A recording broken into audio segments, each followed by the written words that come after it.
आता हे नागपूरला अधिवेशन सुरू होणार आहे। या अधिवेशनामध्ये 10 डिसेंबरला आपल्याला तिथे निर्णय वादा केला, सरकार आघाडी करणार आहे, पण सरकारला त्याचे केलेल्या वादा जो आहे त्याची आठवण करून देण्यासाठी आपण तिथे 10 डिसेंबरला नागपूरला आम्ही सगळे जातोय।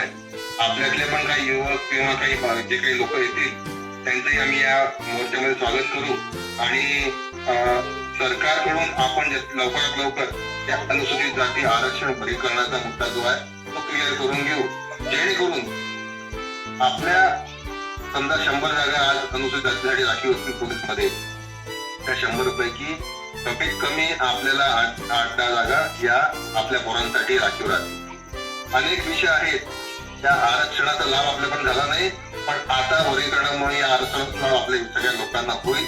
मी या ठिकाणी आपल्या सर्वांना आवाहन करतो की जेव्हा केव्हा जिथे कुठे समाजाचे नेते कार्यकर्ते आपल्याला हात देतात तर आपण पण त्या हाताला हो दिली पाहिजे।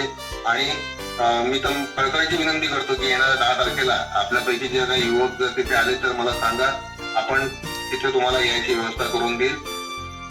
या ठिकाणी मी पाहतो आमच्या माता भगिनी आहेत, आपली जबाबदारी जास्त महिला मंडळाची, येणाऱ्या पिढीला वळण लावण्याची आपली जबाबदारी आहे। त्यामुळे आपण स्वतः सक्षम व्हा, आपण चालवण्यासाठी सक्षम व्हा, प्रशिक्षण घ्या। ते प्रशिक्षण कोणत्या पद्धतीने घ्यायचं तुम्ही चर्चा करून घ्या।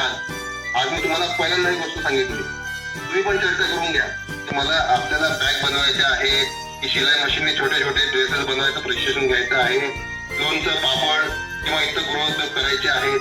तुम्ही एक 20-35 महिला 50 महिला जर एकत्र आले तर तुमचा एक मोठा उद्योग तिथे मी सुरू करून देऊ शकतो, पण हे तुमच्यासाठी आहे, तुमची इच्छाशक्ती पाहिजे। त्याच्यासाठी तुमच्याकडून काही घ्यायचं नाहीये, सगळ्या शासकीय योजना आहेत त्याबद्दल तुम्हाला द्यायचं आहे, तुमच्याकडून 1 रुपया पण याच्यामध्ये घ्यायचा काही कार्यक्रम नाहीये। पण जर तुम्ही सक्षम झाल्या तर तुमचं घर हे सक्षम होईल आणि येणाऱ्या पिढीला तुम्ही चांगलं वळण लावाल। बरंच बोलायचं आहे, पण आता मी तुमचा उत्साह पाहून मी भारावून गेलो आणि मी आता आमच्या कार्यकर्त्यांना सांगतो की तिथे पुढच्या महिन्यामध्ये आज तुम्हाला भेटायसाठी डायरेक्ट तिथे येतोय, अधिकाऱ्यांना घेऊन येतो।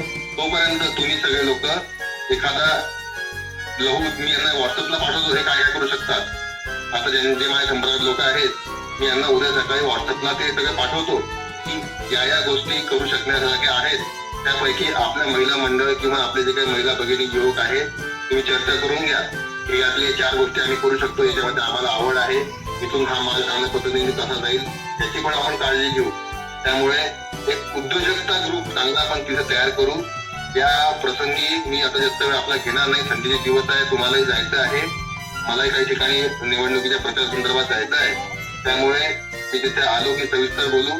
तुम्ही फक्त हे निर्णय घ्या की तुम्हाला कोणत्या पद्धतीचा प्रशिक्षण घ्यायचं आहे, ते प्रशिक्षण घर बसल्या तुम्हाला देण्याची जबाबदारी माझी राहील।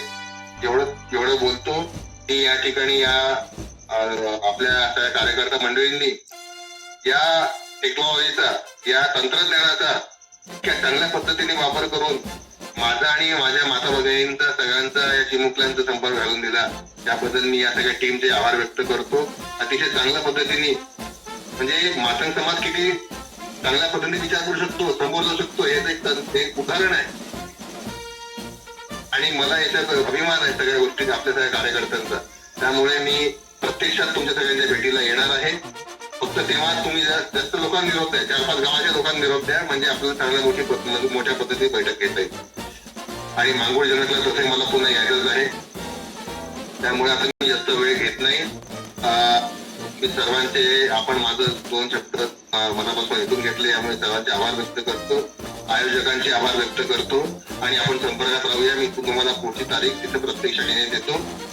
सद्वत धन्यवाद, जय लहोजी। आपल्यापैकी जर कोणाला असेल 2 मिनिटं तर आपलं 2 मिनिटं बोलून घ्या, अनम्यूट करा पहिले जर कोणाला काही बोलायचं असेल, काही प्रश्न असतील तर।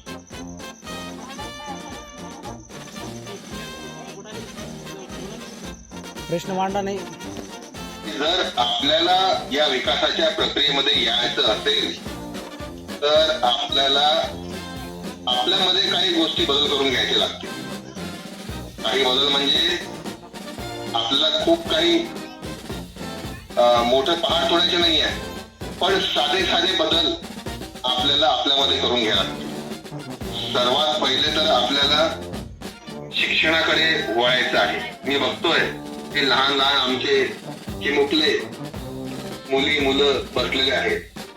आता आमच्या माता भगिनींचं काम आहे की यांना चांगल्या पद्धतीने शाळेत पाठवायचं आहे. शाळेत पाठवायचंच नाही आहे तर शाळेत हे चांगल्या पद्धतीने अभ्यास करून राहिले की नाही करून राहिले, यांचं काय, यांना की होमवर्क यांना देऊन राहिले की ते देऊन राहिले, हे यांना किती नंबर येऊन राहिले ह्याची पण पडताळणी आता आमच्या माता भगिनींनी करायची आहे. हे झालं यांच्या शिक्षणासंदर्भात. पण सर्वात महत्वाचं आता आपल्याला या सगळ्या विकासाच्या प्रक्रियेमध्ये येण्याकरिता आर्थिक सुबकता म्हणजे काय की आमच्याकडे दिवस संपल्यावर आमच्या हाताला तिथे काही रोजगाराच्या संधी, काही मेहनतानं आम्हाला मिळाला का, आम्हाला 500, 1000, 1500, 2000 अशा पद्धतीने दिवसभर काम करून आम्हाला काही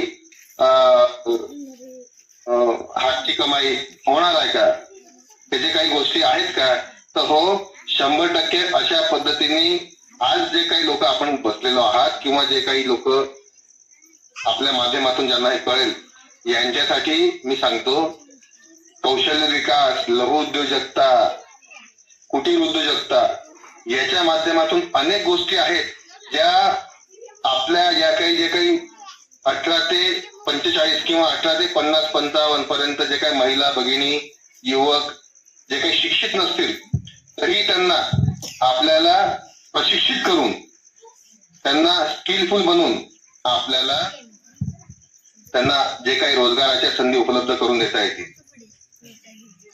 मी मागे मूर्तिजापूरमध्ये, अकोला जिल्ह्यातल्या मूर्तिजापूर आम्ही प्रयत्न करून राहिलो. इथल्या महिला भगिनी ज्या आहेत यांना आपण शिलाई मशीनचं ट्रेनिंग देऊन राहिलो. जवळपास इथे 50 आमच्या भगिनी आहेत त्या शिलाई मशीनचं ट्रेनिंग घेणार आहेत आणि त्या शिलाई मशीनचं ट्रेनिंग घेतल्यानंतर त्या बॅग बनवण्याचं, विविध छोटे छोटे लहान मुलांचे ड्रेस बनवण्याचं काम त्या भगिनी करणार आहेत आणि या ज्या ड्रेसेस आहेत ते मोठ्या मोठ्या कंपनीच्या ऑर्डर त्यांना मिळणार आहेत. अशा पद्धतीच्या काही गोष्टी आपण सुद्धा आपल्या मानवी जीवनामध्ये करू शकतो. गरज आहे फक्त तुमच्या इच्छाशक्तीची. तुम्हाला हे करावं लागलं पाहिजे, नाही तर फक्त लाडकी बहीणचे आम्हाला पैसे येतात ते काफी आहेत, श्रावणबाळ योजनेचे पैसे आम्हाला येतात ते काफी आहेत, तर असं आपली मानसिकता असेल तर हे आपल्यासाठी नाही. पण आपल्याला खरंच चांगल्या पद्धतीने विकास करायचा असेल, आपल्याला समोर जायचं असेल, आपल्याला येणाऱ्या पिढीसाठी आपल्याला नवीन नवीन मार्ग जर नवीन उघडायचे असतील तर आपल्याला संधी आहे, फक्त तुम्ही त्याला कसं घेता याच्यावर सगळं काही आहे. आळसपणा आपला सोडायला लागणार आहे, आपल्याला संकुचित बुद्धी सोडावं लागणार आहे, आपल्याला या इतर लोक ज्या पद्धतीने व्यवसाय करतात, व्यापार करतात त्याचं आपल्याला अनुकरण करावं लागणार आहे. त्यामुळे संधी खूप आहेत. मी आज काय सगळं ते सांगत नाही. मी जर तुमची तयारी असेल, जर इथल्या माता भगिनी किंवा युवक